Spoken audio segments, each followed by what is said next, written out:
Hello everybody. Here I'm going to give a short lecture on how to design a digital filter. This lecture I decided to produce separately since I didn't have enough time during the fourth DSP lecture course to cover up the digital filter design theory. In this lecture I'm going to talk about the intuition behind the infinite impulse response, or IIR, and the finite impulse response filters, and to summarize some well-known approaches to design these filters. Hello everybody. In this short video I'm trying to briefly explain the intuition behind the two well-known digital filters from theoretical perspective, and for more details you can refer to any of the DSP books, especially those books already mentioned in the course website. I'll try to produce another short video to practice MATLAB based implementation of these digital filters and some other theories concerning the DSP. We can practice it together in another video. So the digital filters we are going to talk about are the infinite impulse response, or the IIR filter, and finite impulse response, or FIR filter. Okay, when we talk about designing a digital filter, we tacitly imply that we are gonna design a proper discrete system with the Z transform as h of z here to perform filtering as we wish. Digital filters are classified into generally classified into IIR filters and FIR filters. What's the difference between these two filters? We can understand it within the next few slides. Generally, there are two approaches to design IIR filters. One is to design an analog equivalent filter and then convert it to the digital one. And for designing the analog filter, we have a plethora of methods like Butterworth, Chebyshev, elliptic, and so on and so forth. And after we design that filter, the analog equivalent filter, then we can sample from that and we can convert it to digital. Another approach is using the computer design, which one we can go through that, but probably in another video. For the FIR filters, there are different approaches, but here we mentioned three main approaches. One is the windowing approach, the second one is the frequency sampling approach, and we have a computer-based optimization approach, which in this video we are just resorting to the windowing method of the FIR design. And for the complete theory of how to design the FIR filters using the frequency sampling, or a computer-based approach, you can refer to the books.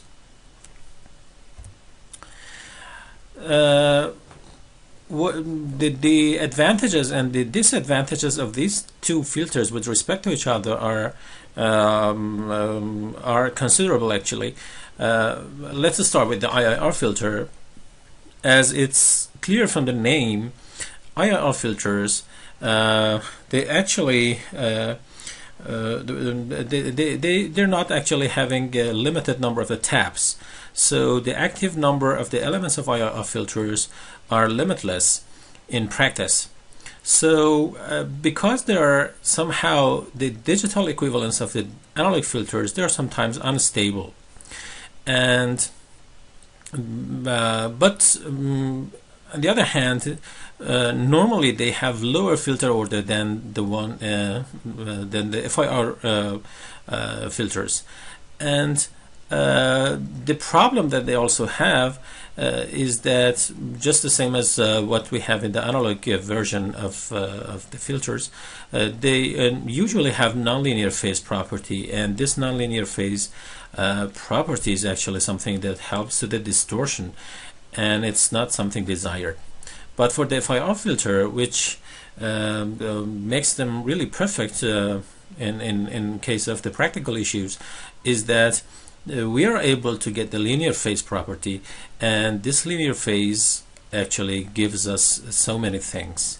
They're also easy to implement, and they are inherently BIBO stable, so we don't care about the stability in these FIR filters.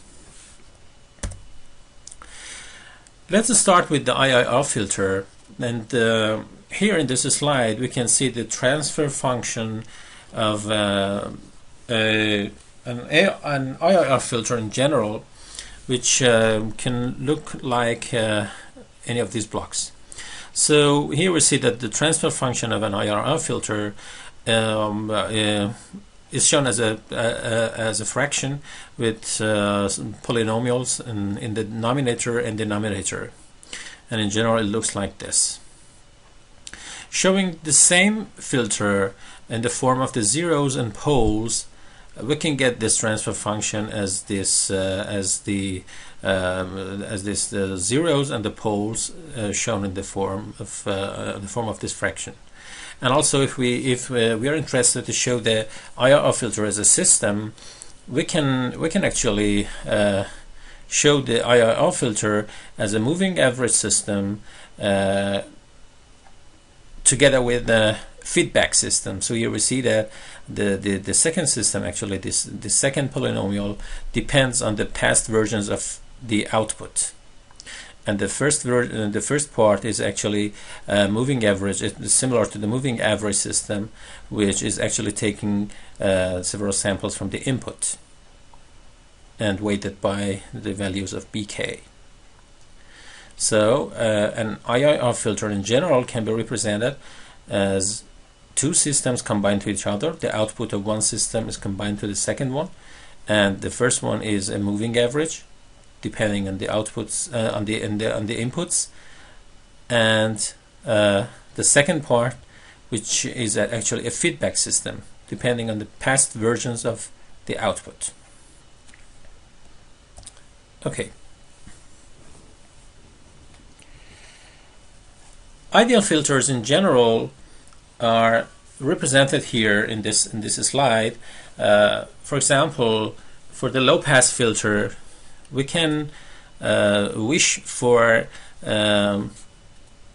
the frequency response to look like this, to pass the signal completely without any distortion, which implies that the gain should be 1. For a certain frequency band, which is, for example, here for the low pass, from the frequency 0 till the cutoff frequency, which is omega c, and then killing the signal from omega c onward up to the highest possible frequency in the DTFT domain, which is pi. And for the high pass filter is actually the complement of this one. So we see that it passes the signal from the frequency omega c onward up to the highest possible frequency, which is pi, and then ignoring the signal for the lowest frequency part. And the same thing for the band pass filter, which passes from omega 1 to omega 2 without distortion and kills the signal from the other sides, from the other frequencies in the band. And the band stop, which is the complement of this one. These are the ideal filters that we wish for, but we know that we never get it. So the actual filter, or the realistic filter that we encounter normally in practice, it would look like this. So here you see that this is the ideal low pass filter, which I mentioned that we can never get it. And here is the actual realistic form of the filter that we can have in practice. So this actual filter, the practical filter, introduces two other parameters, two other frequencies here. One is the omega p as the pass band frequency, and the other one is omega s, or the stop band frequency. And then there is another band introduced to the filter, which is called the transition band. So how we do the transition from this frequency omega p to omega s. That's also another characteristic of the filter. So for the analog filters, we can never have gain. So that means the best case we can have, if we have no distortion, then the gain would be 1. But for the digital filters, the FIR filter actually, we can have a gain. So it means that if there is an error in the passband frequency, that error is actually a tolerance which can be plus or minus. In general, if we have an equi value error, then we can have the plus delta p minus delta p around the average, which is the desired gain. So here we have the desired gain, and we have a tolerance for the error, the positive and negative, which should be the same. And here we have a tolerance delta S within the stop band frequencies. And this positive gain will happen for the FIR filters, but for the IIR filters, which are, because they're mostly taken from the analog counterpart, so almost it never happens. Okay,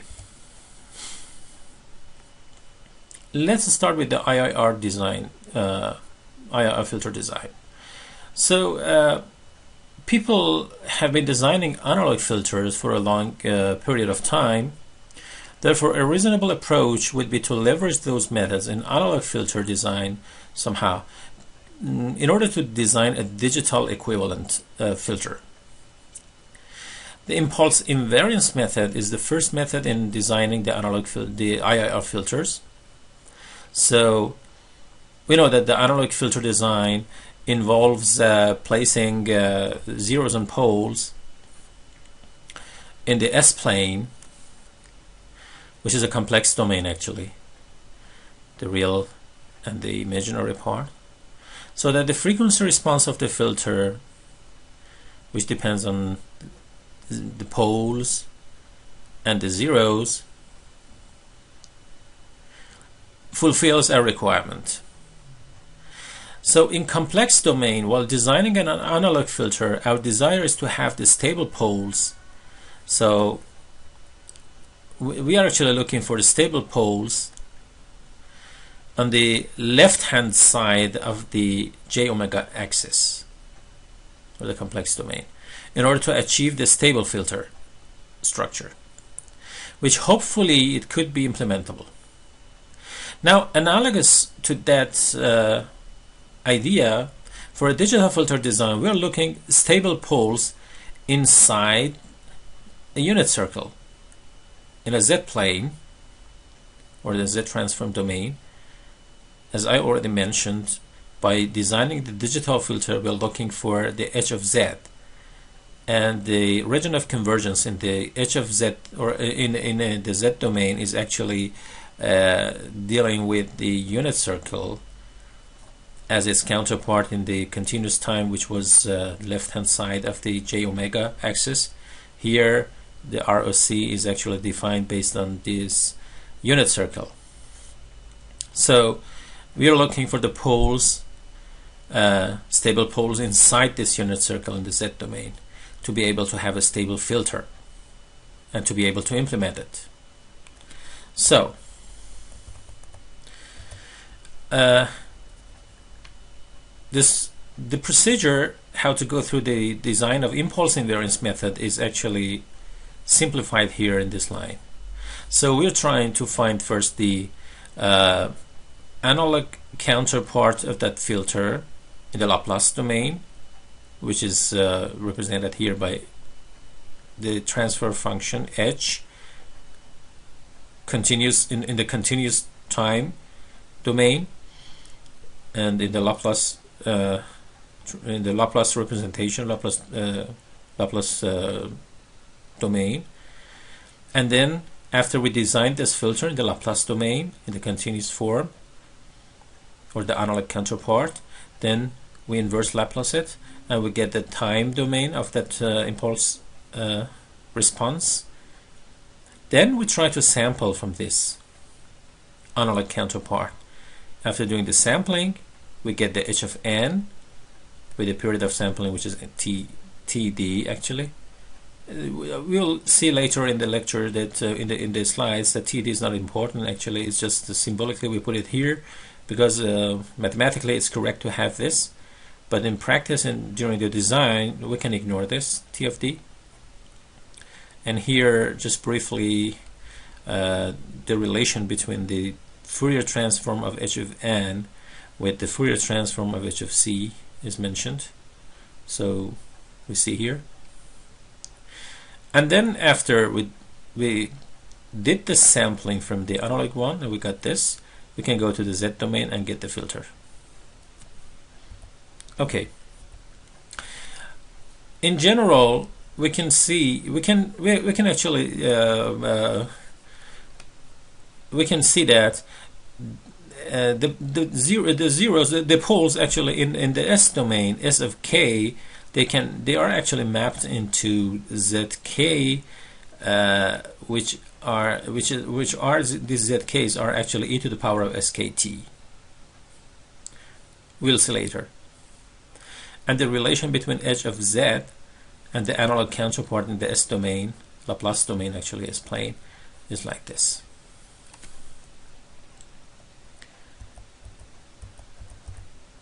Okay.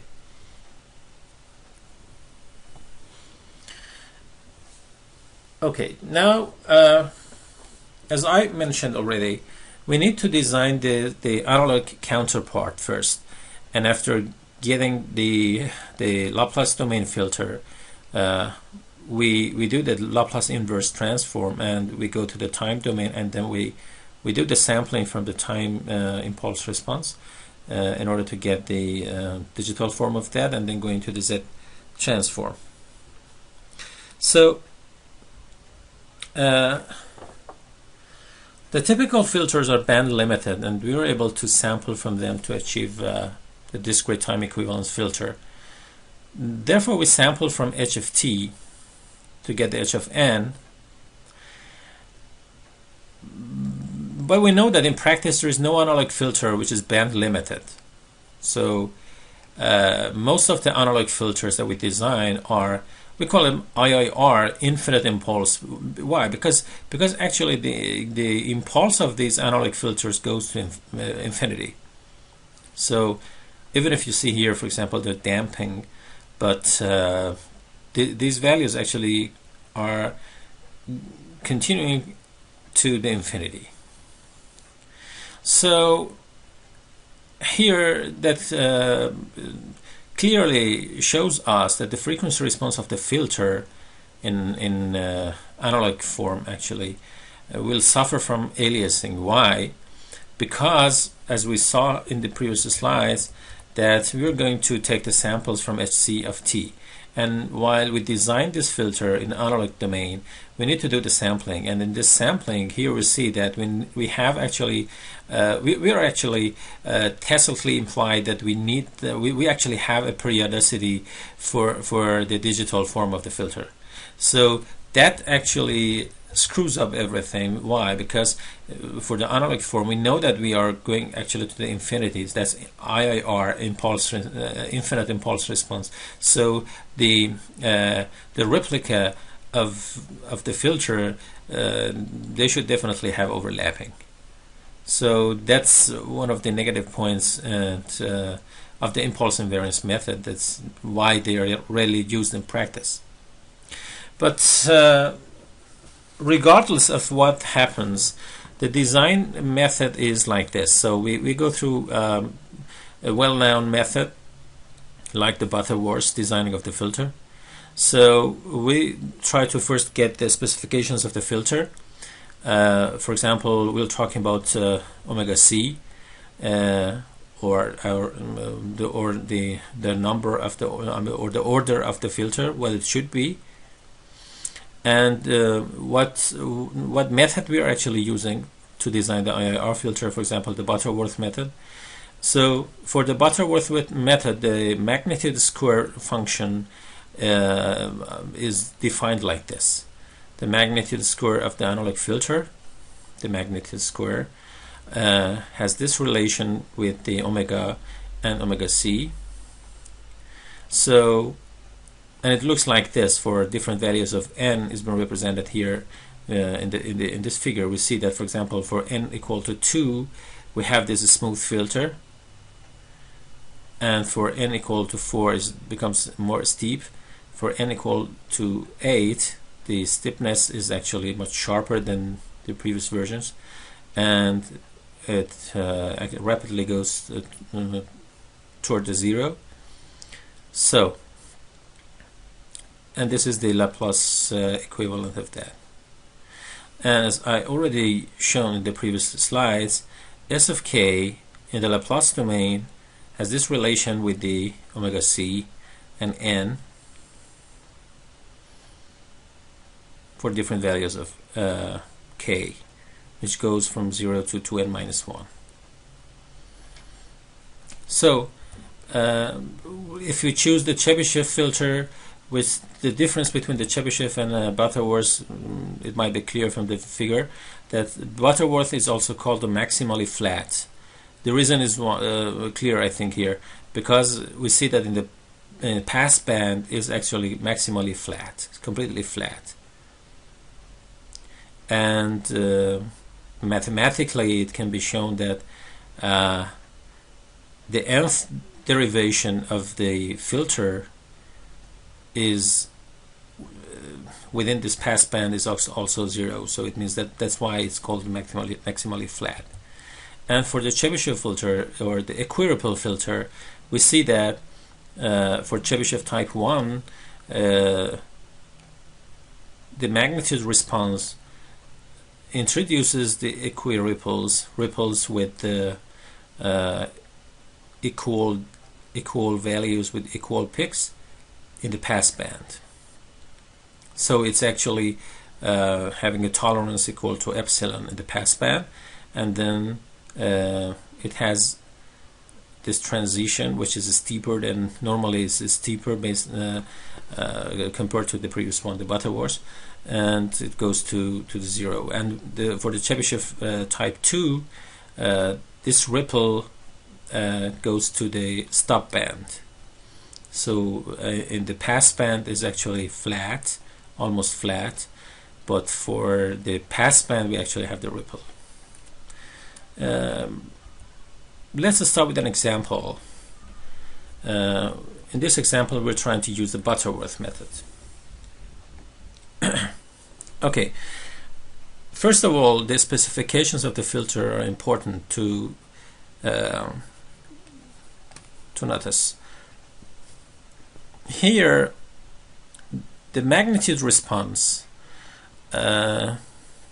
is desired to vary between the value of 0.89 something and 1. So it means that the tolerance that we want to have in the pass band should be 1 minus this value. And the pass band frequency omega p is actually 0.2 pi. And the stop band is actually having a tolerance equal to this value. And the stop band starts from 0.3 pi and goes to the final value, the maximum frequency, which is pi. And we are going to design a low-pass filter that fulfills these specifications. Based on what we mentioned in the previous slides, we can ignore TD. We can cancel it or just put it as 1. And then we can map the specifications to the continuous time domain. Then we see that Hj omega, the magnetic response of the analog counterpart, is actually the same way for the analog frequency. And then if we design it by the Butterworth filter structure, then we just put these values of omega p, omega s, and these values of the tolerance values inside the equation that we have for the Butterworth filter, and we get two equations. Here's the Butterworth, and we have we will get two equations, and based on two equations we have to determine the values for n and omega c that satisfies this this specification. These are two equations, And solving these two equations together, we get the value of n equal to 5.8 something and omega c equal to this one. But we know that n is the order of the filter, so it should be integer value, so we have to round it up, and we choose 6 as the degree of the filter. Now it means that the degree of the Butterworth filter in our design, something that fulfills our requirement, is n equal to 6, and the omega c is 0.704, and so on. Now, based on what I already mentioned, we can define the poles of the transfer function, Sk, which are defined like this. So we have the omega c value here. We just put the, and we have n, 2n actually, which is 2 times 6, which is 12. And then, based on different values of the k, we can get different Sk poles of the filter. So the order is 6. We need to have 6 poles, and we know that 2 poles here, 2 poles here, and 2 poles are here. And this equation shows that these poles are complex. So it means that we have complex conjugate pairs of the poles. In order to get the constant value for the h of s, we look for this constant based on the omega equal to 0. Now we can get it. Now that we have the Laplace counterpart of the filter, then we can go to the z domain based on what I already mentioned. Sk will be mapped to e to the power of skt, which t is equal to 1, and then we will get the filter value in the z domain. And this is the filter in the z domain. And the design is over based on the Butterworth filter. This is how we manually go through designing the IIR filter using the impulse invariance method. From the design, we saw that we have the problem, and that problem happens actually because of the aliasing that I already explained. So the IIR filter using the impulse invariance, because it's actually it's designed on the basis of the analog counterpart, and these analog counterparts, they are always having infinite and unlimited components in the time domain. So repetition of this, which definitely will happen when we are taking the samples from the analog filter and we go to the digital domain, this repetition of the spectrum causes the aliasing, and that aliasing is problematic. And I already mentioned that's the reason why impulse invariance method is not usually used to design IIR filters. The replacement of the impulse invariance method to design an IIR filter is the bilinear transform. The bilinear transform avoids the aliasing by compressing the entire j omega axis of S-plane into the unit circle in the Z-plane.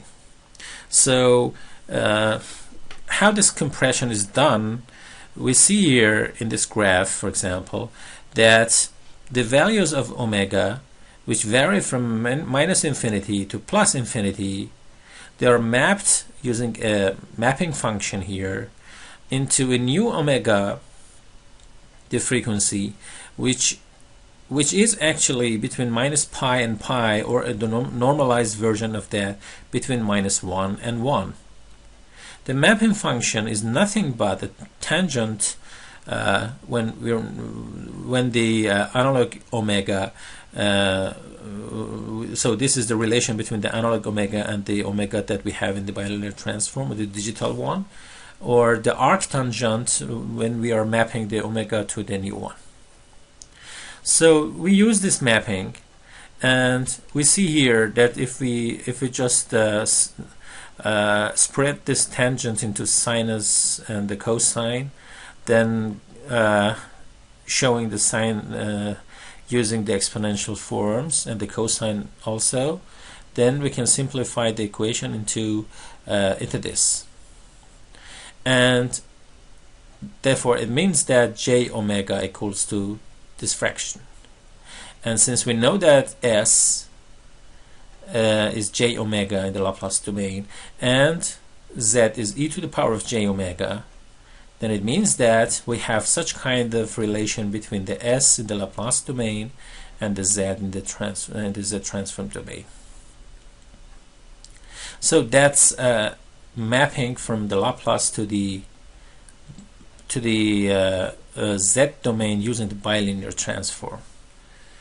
And so in this case we are actually limiting the response of the filter in the digital domain, and that's why it actually helps not to have aliasing. Going through the previous example and using this bilinear transform to design the filter, we go through that and we see how the filter is designed. So the same specifications, then we go to the analog counterpart, but the only thing is that we're mapping the frequencies based on the mapping function that we saw already in the previous lecture, the previous slide, sorry.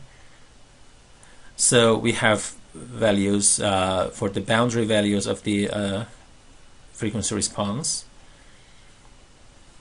and then we use the Butterworth filter, the same structure, but we use the boundary values taken from the bilinear transform mapping, and we put them in the equations. We have two equations here, and based on that we get the new values for n and omega c.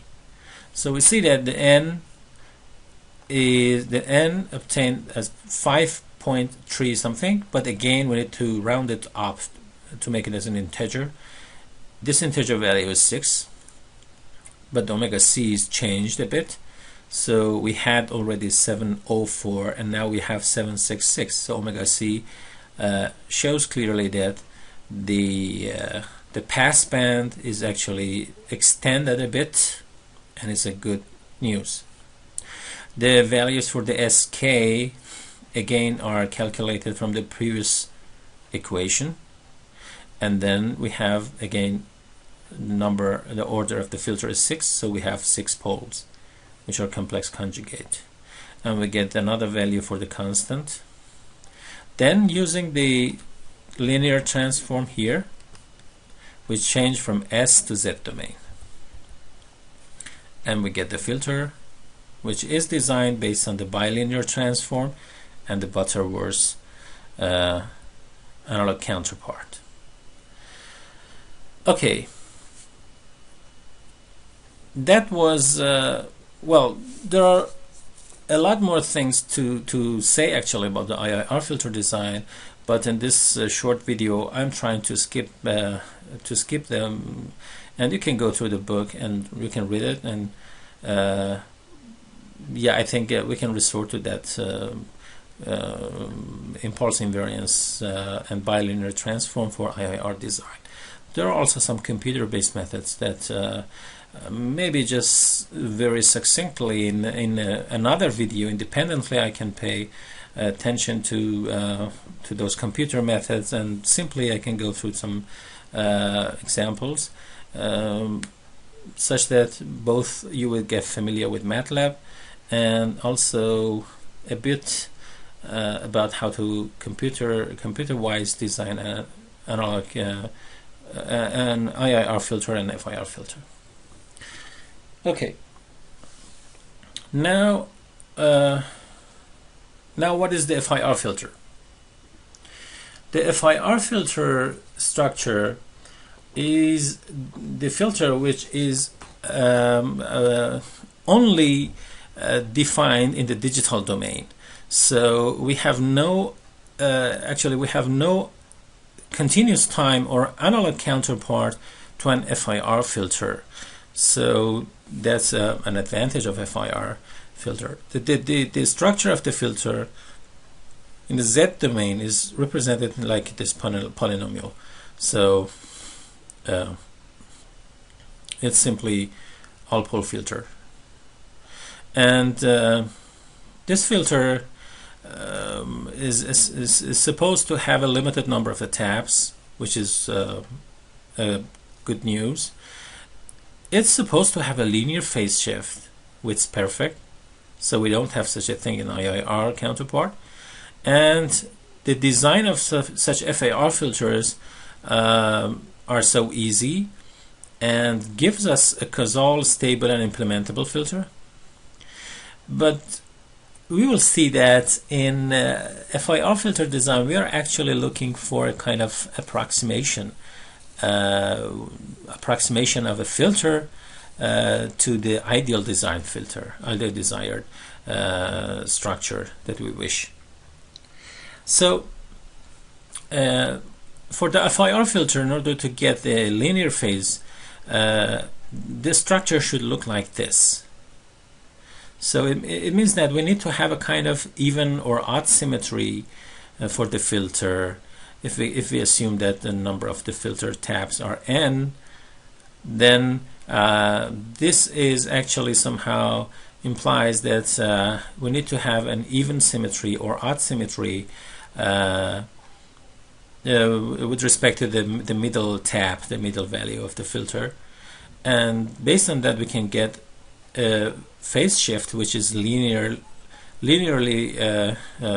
varying with the frequency omega. So that's what we want to actually get it.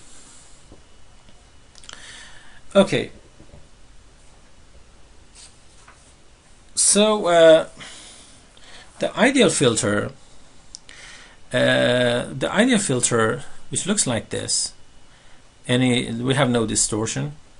Here we assume that the filter is applied for the real signals, so we have the positive and negative frequencies, and this magnitude response implies that we have no distortion for the passband frequency, so from 0 to omega c, and the analog filter h of n, which corresponds to this frequency response, is actually nothing but a sinc function.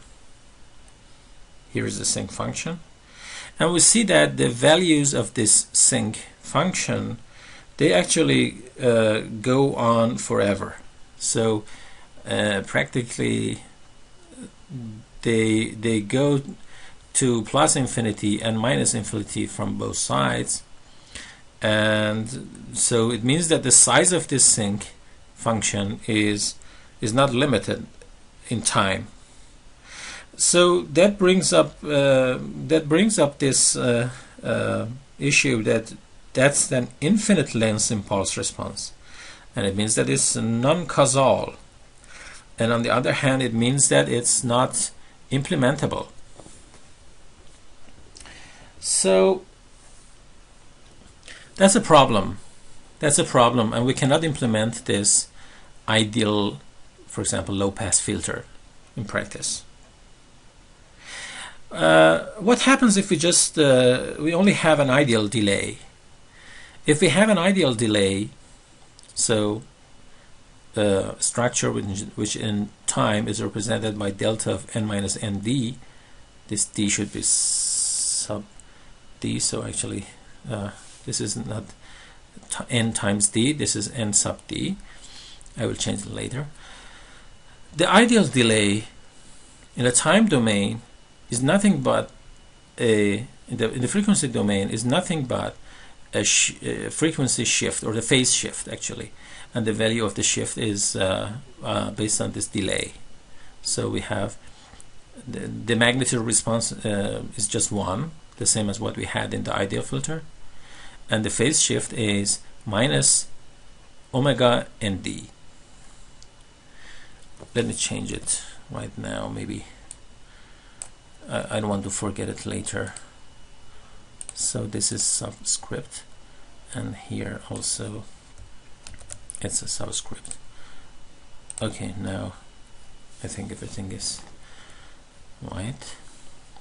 So the ideal delay corresponds to the linear phase shift, and it doesn't change the amplitude response.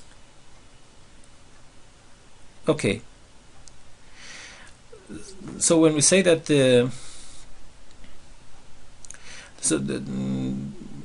this having the phase shift, which is a linear function of omega, this phase shift, which here is a linear function of omega, is good news.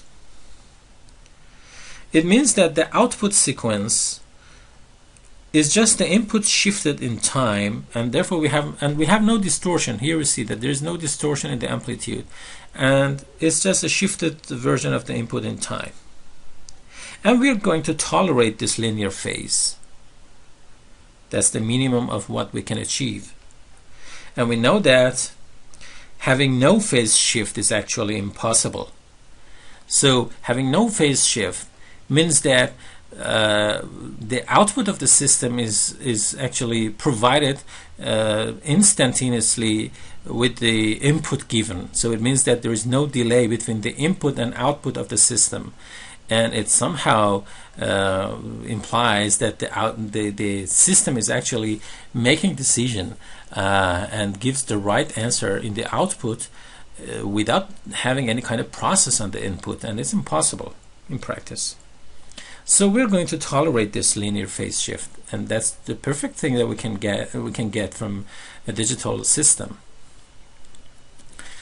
Okay, so in FIR filter design, we wish to have a filter which gives us a linear phase shift, and we're trying to actually have that's our wish and desire, to have no distortion for the amplitude, but we see later that it's not possible to get actually to have no distortion in the amplitude, but that's possible to get a linear phase, and it's a very good news. We never have such a thing in IIR counterpart. Okay, as I already mentioned in some previous slides, for FIR filters we can also have gain in the passband domain, while for the IIR version we didn't actually have it, so the maximum was always 1. Here we can have the tolerance between 1 plus something and 1 minus something, here delta 1 for example. And the rest of the things are almost the same. So in the analog counterpart we have omega p, omega s, and pi over t, and the digital filter is actually varying for the stop band from omega s to pi, and the transition band goes from omega p to omega s, and this is the passband, actually the passband variation. So the frequency response of FIR filters, as I already mentioned, are represented like this. So I already mentioned the Z domain. In the DTFT domain they are looking like this.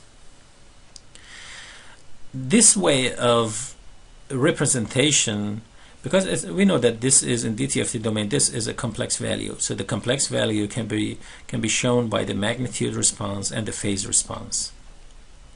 Normally the magnitude response is assumed to be a positive value, but the phase corresponding to that is actually a jaggedy form, and so it has discontinuity, and this jaggedy form and discontinuity is not good, because it means that the phase is not continuous. We can actually, it's something that we can achieve. We can just relax the amplitude response, the magnitude response, to be shown as an amplitude response, which can have both the positive and the negative values. But then we allow the frequency response or the phase response to be continuous. As an example, assuming that we have filter with 3 taps, 0, 1, and 2, and the values of h of n to be 1 for all of them, then the filter response is 1 plus e, because they are all 1, so it's 1 plus e to the power of minus j omega and e to the power of minus j2 omega. So I'm sorry, here should be minus j omega n. Yeah, and then just simplification of this polynomial will give us this right hand side, which depends on the cosine of omega and the exponential form. So if we consider the magnitude response as it was before, and we change the frequency from 0 to pi, then for the phase response, so we have the minus omega and pi minus omega based on the variation of omega from 0 to 2 pi over 3 and from 2 pi over 3 until the pi, the highest frequency. But if we allow this magnitude response to perform as an amplitude response and have both the negative and positive values, so we forget about this absolute value here and we get this, then we can allow the phase response to be shown by minus omega, and that would give us a unique form of the filter for all the frequency variations from 0 to pi. So in design a FIR filter, we are actually taking the second strategy. Okay, there are 4 different types defined in the FIR filter for which we can obtain a linear phase filter. 2 types, type 1 and type 2, actually, are they are having even symmetry structure, and 2 types they are having the odd symmetry structure, and the form of which are represented in this table you can see here. So the impulse response in time for the type 1 and 2, which they have even symmetry, should look like this, and for type 3 and 4 look like this. The number of coefficients for type 1 is odd, for type 2 is even.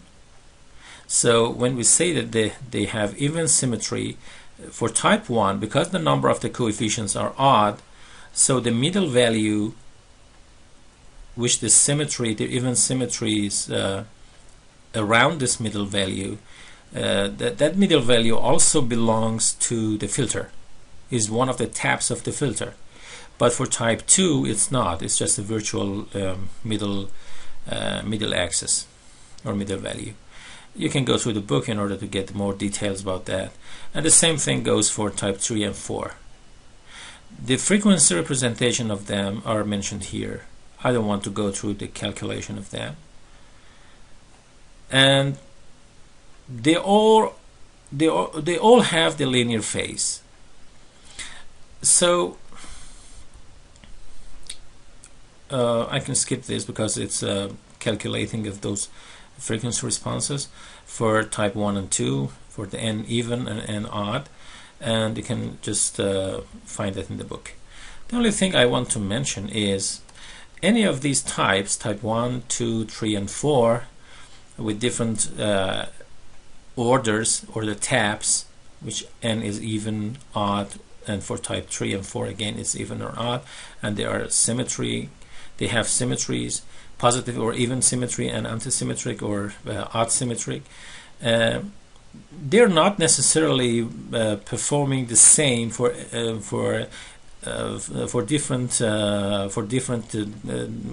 filter designs. So type 1 can be used for designing low pass, high pass, and band pass filters. That's not a problem. But for type 2, for example, if we go through the frequency response, we see that it has 0 in omega equal to pi, or the highest frequency. When we have 0 in the highest frequency, it means that we will not be able to get a high pass filter designed based on type 2 FIR filter. For type 3 and 4, we see clearly from the frequency response that we have 0 at omega 0. So definitely it means that we will not be able to design a low pass filter using the type 3 and type 4 structures. For more details you can refer to the book. Okay. Before coming to this slide, let's go back to this ideal filter. So I already said that the problem of designing a filter now in FIR filter design turns into an approximation problem. So we wish to have a filter resembling this ideal frequency response the most. And we see that ideal filter corresponds to a non-causal and non-stable time domain filter, which looks like this sinc function and is unlimited in time evolution. The problem of designing an FIR filter now turns into how to approximate the ideal filter, for example, such that the approximation is optimum and the outcome designed is also practically implementable. So we saw already that while designing an analog filter, there is no control on how the phase response would be. But here the design is performed on the basis of the desired amplitude and phase responses both. The intuition behind windowing method in the FIR filter design is that let me first say that in analog filter design of the filter means the design of a circuit. But in FIR filter design, we are only, by designing the filter, we only mean this h of n values. So we are just looking for some values, discrete values, corresponding to the filter. So we said that h of n as a sinc function corresponds to this ideal filter in frequency domain. Is spread in the time domain unlimitedly, and implementation of such a filter is saw that is impossible. Now the idea behind windowing is to say that we can just take a piece of this sinc function. As you remember, we talked about the approximation. So we can just take, as an approximation, we can just take piece of this sinc function, which is both limited in time and also optimally approximates this sinc function. Then we hope for having a frequency response much closer to this ideal filter.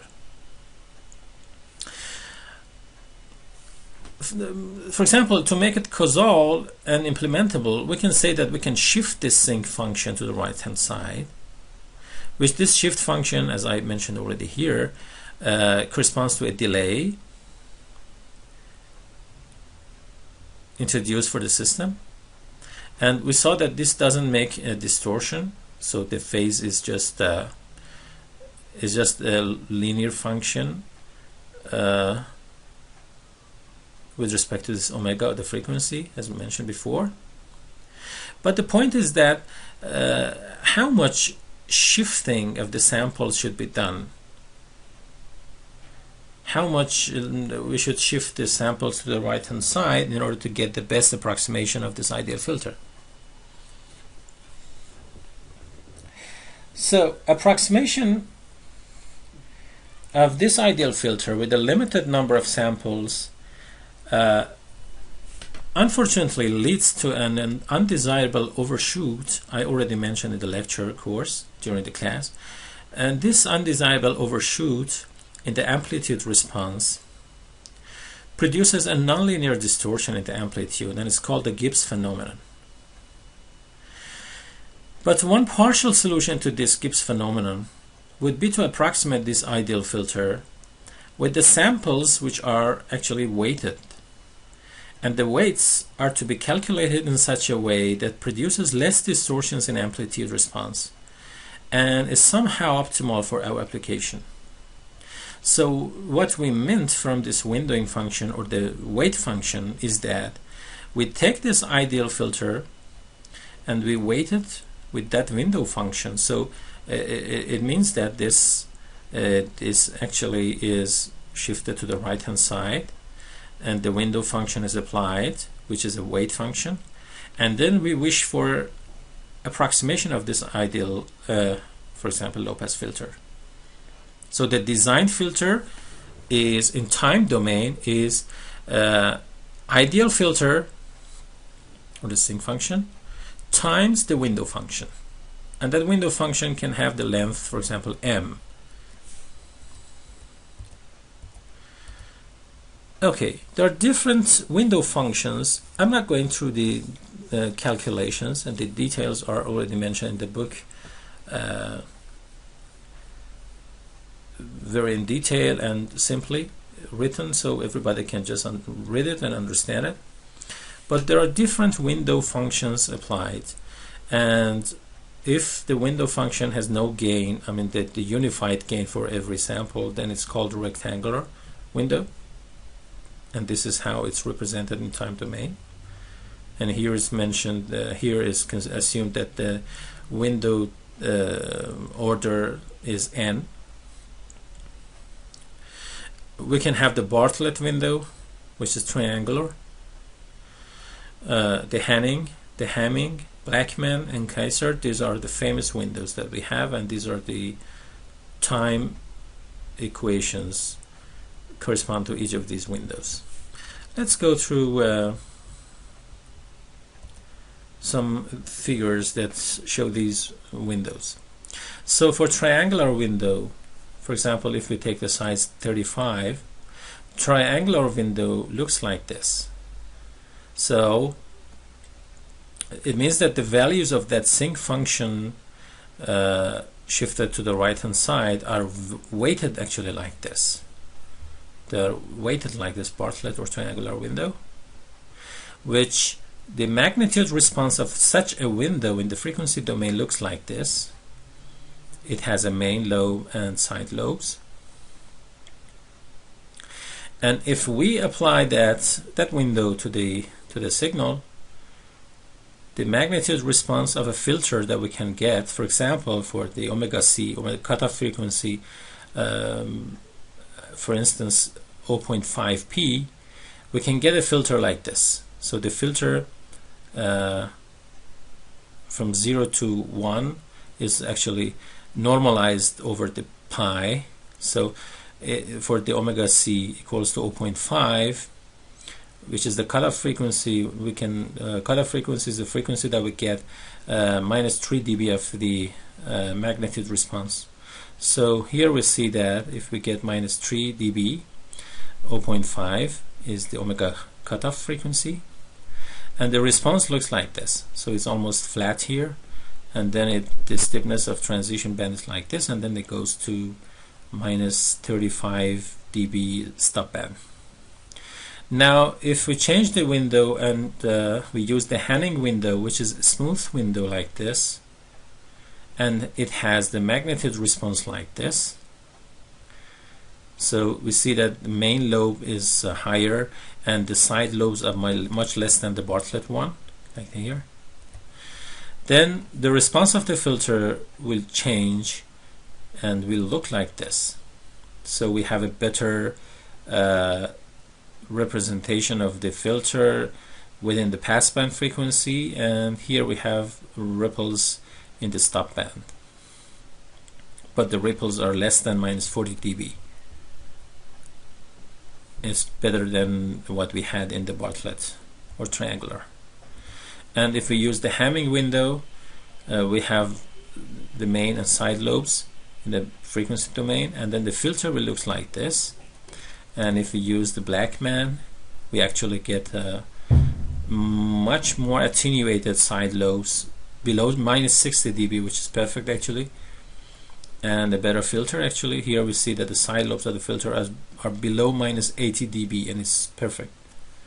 So and here for the Kaiser window with different, because Kaiser window has another parameter which is beta, so we have this Kaiser window in time domain, the associated frequency domain response, and the associated filter coming out of that. So these are the types of the windows that we can use, and by that we are actually giving weights to that approximation that we made from the sinc function, in order to mitigate the effect of that Gibbs phenomena in the frequency response. Okay, in this table, these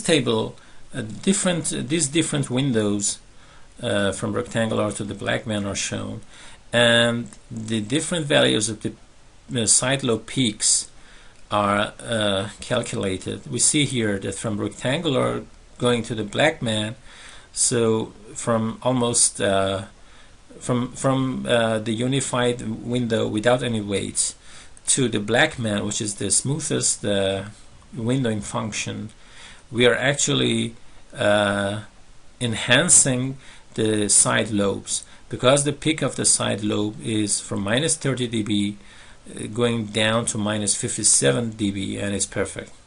So the less value for the peak of the side lobe, it actually implies the better filter, the better window function and the better filter. And we see that the width of the main lobe, because it's important to have the higher width of the main lobe and lower peaks for the side lobe. So from rectangular going to the Blackman, we can get also the width of the main lobe, which is higher. But also it depends on n. On the other hand, we see that for Bartlett, Hanning, and Hamming, the width of the main lobe is almost independent from the type of the window, and is only depending on the order. Of course, it's not the same for rectangular and the Blackman. But for the transition, we see that the transition depends on both n and the shape of the window. So it turns out that the peak size only depends on the window shape and is almost independent of the window length. However, the transition bandwidth depends on both. And that's what I could say about the windowing function and the windowing approach to design an FIR filter. So a very hands-on tool to design filters is FDA tools in MATLAB.